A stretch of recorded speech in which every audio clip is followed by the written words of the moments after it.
വളർത്തുനായയും ചെന്നായയും. അവതരണം അനുശ്രീ. ഒരു ചെന്നായ കാട്ടിലൂടെ വിശന്നു വലഞ്ഞു നടക്കുകയായിരുന്നു.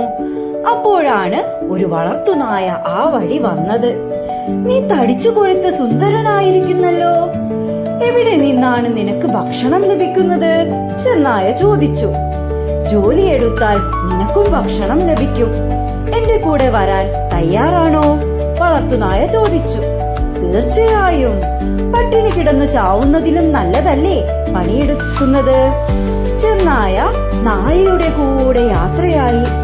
അപ്പോഴാണ് ചെന്നായ ഒരു കാര്യം ശ്രദ്ധിച്ചത്.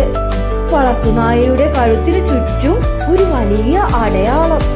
ഓ, അത് രാത്രിയിൽ എന്നെ കെട്ടിയിടുന്ന ചങ്ങല വലിഞ്ഞു ഉണ്ടായ പാടാണ്, നായ പറഞ്ഞു. ചെന്നായ തിരിഞ്ഞു നടന്നുകൊണ്ട് പറഞ്ഞു, ചങ്ങാതി, ഞാനില്ല നിന്റെ കൂടെ. അടിമത്തത്തേക്കാൾ നല്ലത് പട്ടിണി കിടക്കുന്നതാണ്. ഗുണപാഠം: സ്വാതന്ത്ര്യം തന്നെ ജീവിതം.